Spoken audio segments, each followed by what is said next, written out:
Hey everyone, welcome back. I'm Michael and we're going to be getting right back into some more Reddit stories. If you enjoy the video, make sure to leave a like and subscribe. Now, without further ado, let's begin. This story was posted by a user named Unconscious Leak in the AITA subreddit. The post is titled, "I ruined an engagement by revealing I was him 10 years ago. A little backstory is needed, so please stick with me. Growing up, I had a childhood friend, Angie, who was as close as a real sister. We spent entire weekends at each other's houses and celebrated family events together from age 6 until 18. I even lived at her place in 2nd grade while my parents went through a nasty divorce. I learned to speak some Russian as she is Russian, and she learned to speak some Spanish. Needless to say, her older brother and little sister were like family to me. During our teenage years, Angie had two male best friends, one whom she started dating and another, Nico, who was also Russian, whom I started dating at 17. Growing up, I had issues with a heart condition. I will not bore you with the details, but I had to take a lot of medication. I got healthier starting at 16, so I did not have to take it daily, only when my heart rate became irregular, which was extremely painful. All my friends knew this, and they knew I would black out if my meds were taken with alcohol. I did not smoke or drink much growing up as a result, since I was worried about my health and only drank at home or in a safe setting. I had my first time with Nico at 17. When my parents stayed at a retreat 2 weeks later, he came over for a date night. I drank 1 glass of wine, but started having health issues later, resulting in me taking my medication and becoming unconscious. I was a bit sore the next morning, but did not think much about it. 2 weeks later, I told Nico I was late on my period, and he started to panic, confessing he had sex with me while I was unconscious. We had done it before, so he did not think much about it. Apparently, he did not have a condom, but since I was on the pill, he figured it was all right. And he also did not finish inside me, but in a tissue. I felt violated and disgusted with myself. I did not know how to describe this and only told Angie about it. I was an utter mess for a few years and was not able to have sex again until 2 years later. I did not remember any of it, but was too ashamed to go to my mom or anybody else. I did not think of it as back then. I was too young to really understand what and how I was violated. Angie told me it was alright. I should break up if I felt bad about it, but since we were in a relationship and had had sex before, I broke up with him the following day. Apparently, he cried about his broken heart to her. As Nico and Angie were close and hung out together a lot, they started dating a few months afterward, and I had to see him every time I visited her. I told her I was not able to see him, but she did not understand where I was coming from. The contact stopped, and we have not texted or seen each other in years. I still followed her and her family and saw that her brother is expecting his first child. As I was extremely close with her family, I just commented on the Instagram post expressing my gratitude, and he reached out to me. I missed his wedding, but he wanted to ask if I would be interested in joining the baby shower, as it has been years and we had been extremely close before. He told me I was like a third little sister. I just asked if Nico would be attending as well, since Angie and he have been dating for 9 years now, and he said yes. I did not elaborate much, but just said I would send a small present if he could give me his current address, but I would not be attending. He kept pestering me about what exactly happened all those years ago and why I am not in their lives anymore. Angie told her family I am not able to see her with an ex of mine, but her brother thought there was more behind it. This is when I think I could be the asshole. I told him the truth about what happened back then. While I did not know it at 17, I know now that this was and I named it as such. I did not receive any message back from him, but a few days later, Angie reached out to me, furious. Nico had planned to propose during the baby shower, but Angie's brother is against it now, having learned why I stopped the contact. She loves Nico and will stay with him, but by doing so, her brother said she is no longer a part of his life, as he does not want his little baby girl in the same family as a rapist. Since then, I have been getting messages from old school acquaintances telling me I should have ignored it and not told anybody. Since I did not speak up back then, I lost the right to do so now, and I am a horrible person for ruining somebody's life over something he did 10 years ago when he himself was a child as well. Am I truly the asshole for speaking up? Canyon Moon said, "You are not ruining his life for what happened 10 years ago. He ruined his life by doing what he did 10 years ago. It just took a bit for karma to catch up. And absolutely, you are not the asshole. Her brother deserves to know that Nico is a rapist, and he reserves the right to decide if he wants someone like that around his child, which he evidently and fortunately did not. It is not your fault that Nico raped you. It is not your fault that her brother asked for the truth. Everyone who is giving you grief should be blocked permanently for their vitriolic victim blaming and rape apologia. To this, OP said, I understand that what happened is on him. The backlash I am getting is because he apparently is not that person anymore, and something he did as a teenager should not ruin his life and is in no way related to the daughter her brother will have. I do not know if he will ever act out or do something, but it does not invalidate what happened to me, so thank you for confirming this. I just cannot stop feeling bad about this having so many consequences. While I do not want to see Nico or Angie, I have made my peace with what happened to me back then. Frying the Cat said, you never lose the right to speak up when somebody rapes you, no matter how long it has been. Good for you for telling someone you trust. Fuck Nico and Angie. Watery Tart said, whoever is telling you that you lost the right to speak out about what he did to you is completely full of nonsense and should be cut out of your life immediately. Nobody ever gets to tell a victim how or when they get to speak. All of this is on your list. Yes, he was young, so what? Angie sucks. Your friends trying to justify all of this suck, and Nico sucks big time. Hell with all of them. I have a rule that I always apply to situations like this. If all you have to do to ruin someone is tell the truth, you are not the problem. You are not the asshole. And please know from someone who has been through something very similar that you deserve nothing but grace. Anybody who shows you something different does not deserve a place in your life. Update. First of all, I am immensely thankful for all the people who took the time to not only read through my story, but also comment. I read every single comment and tried to respond to as many as possible. It gave me a little bit of hope for compassion toward victims of rape, and also the courage to not cave to the backlash I received. Mental update reading. All the messages defending my choice to speak up made me realize how insecure I was about what I am allowed to do, and how much I was trying to make it right for other people besides myself, especially including Nico and Angie. All of you are right. If Nico had changed, he would have apologized, reached out, or tried to make amends in some way, either when word got to him from his brother-in-law or at some earlier point in his life. My former best friend Angie should have been able to feel some sort of compassion if she had any respect for me as a human being or for the time we spent together. Her reactions showed that I should not hesitate in my actions. I went to therapy from age 21 onward and thought I had moved on from best as I could, but I realized how ashamed I still am almost 10 years later about an incident that was not my fault at all. I was ashamed to speak up back then and afraid that people around me would look at me differently. Somehow, I still felt bad about speaking up today, so I am trying to own what happened to me now and not apologize for other people's behaviors, especially as they do not even show me respect.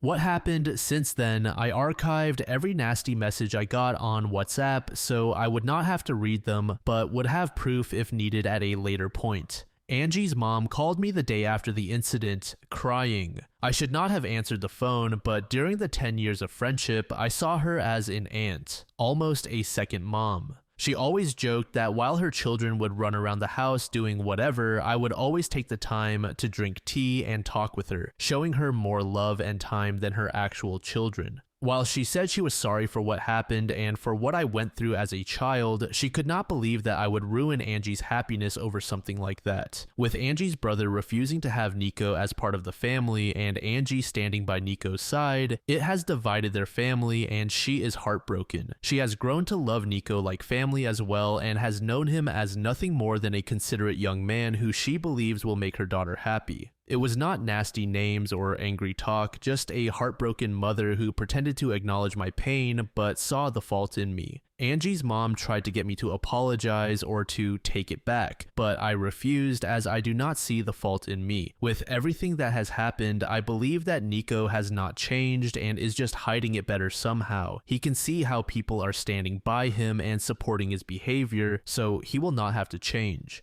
That is something I did not want to indulge. Angie's mom never even used the word and I tried to correct her every time she talked about it, trying to name it for her to understand better, but she would just start sobbing more, and it did not make sense for us to continue talking. Angie's mom used to be in contact with mine for some time, and she reached out to her after our talk. I was afraid that my mom would find out, since she is from a more conservative background. We had a long talk, and I did not get to see her yet, but she apologized for not being there for me or not making me feel like I could talk to her. I tried to calm her as best as I could, but when she asked me if my current partner knows I was used like that, I got angry. She was scared my partner would leave me if he found out, implying it was something that made me less precious or appealing. When she asked me to keep it a secret from our family abroad and in our country, I hung up. She was acting exactly the way I was afraid she would, as if it is something shameful. It was especially hard as I am trying my best to move away from the feeling of shame.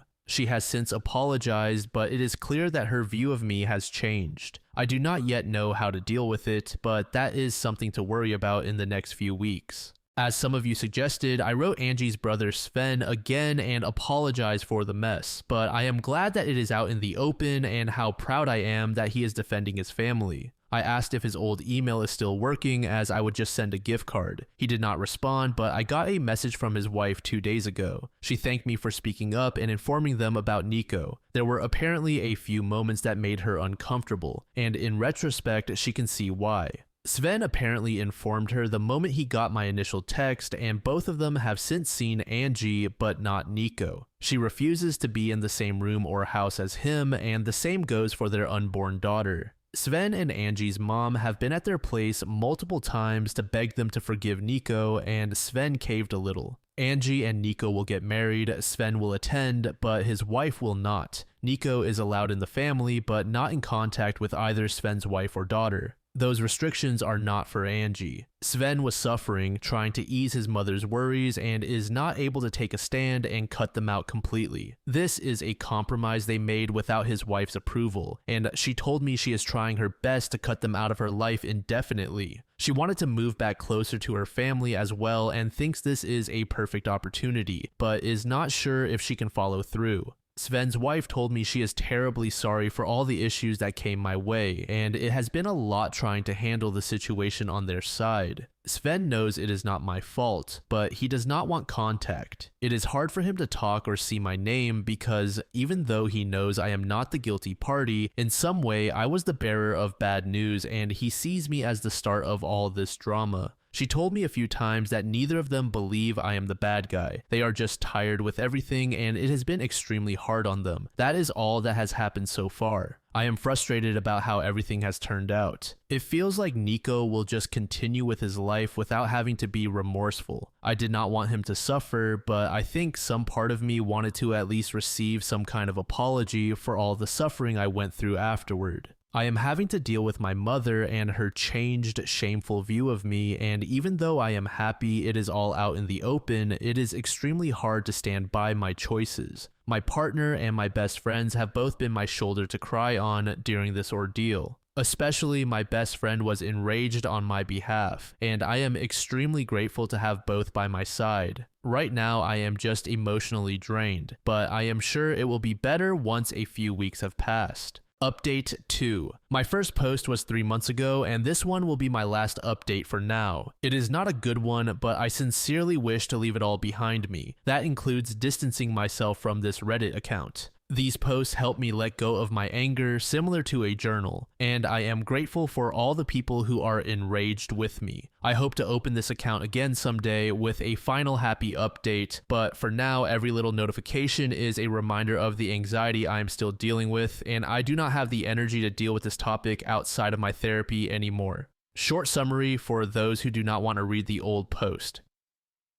Nico when I was his girlfriend 10 years ago. I did not see it as then as I was unconscious. Afterward, I broke up with him. Shortly after, my best friend Angie from elementary school started dating him, and they have been together for almost 10 years. I could not bear seeing him and cut off contact with her and her family, with whom I was really close. Her brother Sven reached out to me 3 months ago after I left a short congratulation on a pregnancy picture with his wife. He invited me to their baby shower and I declined. After a lot of back and forth about him asking me and being suspicious as to why the contact broke off in the first place and why I refused to be in the same space as his sister's boyfriend, I confessed what happened back when I was 17. Afterward, his family had a huge fight, with him wanting to cut Nico out of their lives for being a rapist and his mom and sister standing by Nico. I was the scapegoat and received a lot of hurtful messages from both their friends and former classmates.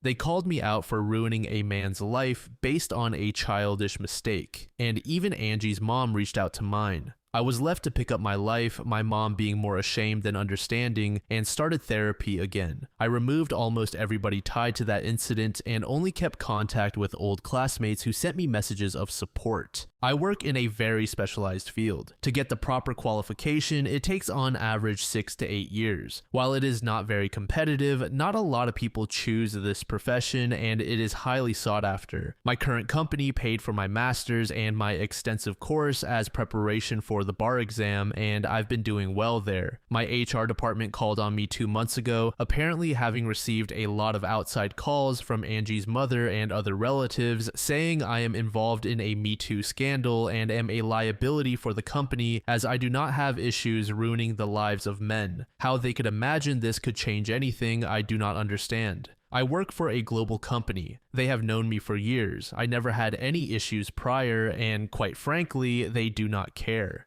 However, they have been getting frustrated with the amount of calls and apparently even reached out to the police, and the calls have stopped since. Nonetheless, they reached out to me to check on my mental well-being, offering to give me paid leave until it settles a little, and offering company paid therapy. They made it clear that they invested a good amount of money in me and do not wish to lose me. I was ashamed that this part of my private life slipped into my professional one. It started to influence the career I worked hard for years to build, and while my company assured me that it would not affect the workload and clients I am getting, word got around, and it was clear for my colleagues that I am going through something nasty and the company does not want to deal with it. All this stress and anxiety led me to hyper-focus on my work. I took on whatever I could, paranoid that another call would come and for whatever reason, the company would move me to a dead-end department where my career would basically be over. At the same time, I started looking into different companies who would be able to buy me out. As I am tied to my current company for 5 years after graduation, 3 more are left, and I got a management position in a rival company with a huge salary jump.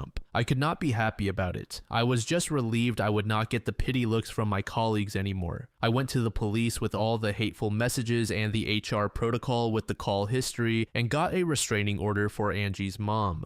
Should she contact my new company again, at least I have some sort of proof that her words hold no meaning. I got asked if I want to pursue the but decided against it. It would open the whole ordeal again. I do not have proof, and quite honestly was afraid of what it would do to my career. Friends and family update. I did keep contact with a good friend of mine who grew up in the same small town but moved away 5 or so years ago. As we share a Nintendo Switch online family account, we tend to be in contact at least once a year for a short phone call when she has to send me the money for the subscription, and we just tend to make a phone call with updates out of it. Yesterday was one of those days and the whole Nico thing came up. While she did not hear it directly, her mom is still living in the small town and reached out to her asking if I am alright. She expressed her disapproval about how everything came to be as she was close with Angie back in the day as well, and remembered how close we were and how often we spent time together, like sisters. She updated me that 2 months ago, Sven's baby girl was born, and while neither Nico nor Angie were seen in any of the pictures or stories with the baby, a month ago Angie and Nico had an engagement party. Both Sven, the baby, and his wife participated and are in the family pictures. I remember how enraged Sven's wife was and how she told me she herself felt uncomfortable with Sven. Now it is all forgotten and forgiven. Nico's parents own a few houses and gifted Angie and Nico a house close to their home,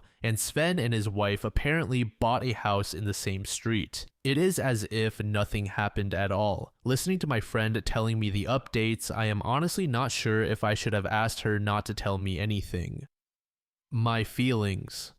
Now, I just feel empty and betrayed. Not by Angie, she made her choice. Not by Sven, it is his sister, and at the end of the day, when he asked me what happened and then did not have the decency to answer me because he saw me as the one who ruined his family, it was clear that the truth did not matter. Not by Sven's wife, who has a baby girl, an innocent daughter whom she should protect as a mother, even though she told me she would do her best to keep her daughter away from Nico, but just by life. I fought to have it all behind me, just to have this old wound ripped open again 3 months ago when Sven kept pressing me. I got hate messages, but knowing that maybe someone would be hesitant toward Nico when he showed strange behavior made me feel like maybe I did right. Maybe by speaking up, I helped a girl out so she would not be raped. My own mother was ashamed of what happened to me, told me I was to keep it quiet so my family abroad would not get to hear it, just for it all to be good again for Nico. After everything that happened these last 3 months, I truly understand why victims of choose not to speak up.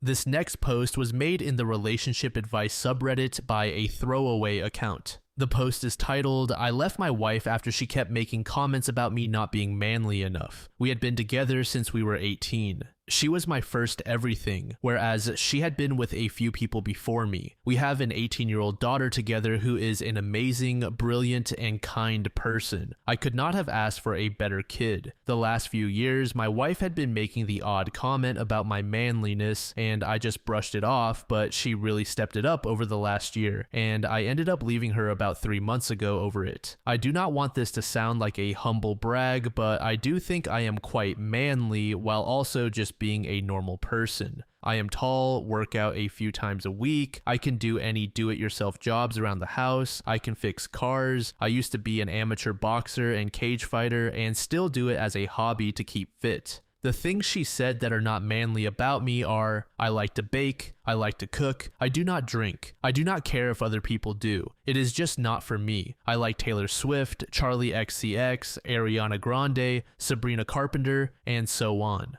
My main choice in music will always be rap, but having a teenage daughter, these sorts of artists get played and I like some of their songs, so I listen to them. I do not see that as a bad thing. I have a powerful car and a motorbike, but my preferred method of transport is a VW Up. It is a small car with a little engine, but if it is just me and my gym bag or work bag, I do not see the problem. Plus, I am not one of those people who feels like a car someone drives means anything. My ex-wife disagreed and said I give off a certain vibe in it. I tend to walk away from arguments with strangers. She perceives any slight as a personal insult. If you cut in front of her in traffic, she is leaning on the horn. If you do not say thank you when she holds a door open, she is screaming and shouting at you. I just prefer to let things slide. An example, someone was being obnoxious to me on a night out for no reason. He was in my face calling me all sorts of names and even pushed me a couple of times. I just smiled at him and walked away, saying I hope he gets home safely. When we got home, she said I embarrassed her in front of her friends by letting him talk to me like that. I said, what is the point of me knocking out a drunk kid who is half my size?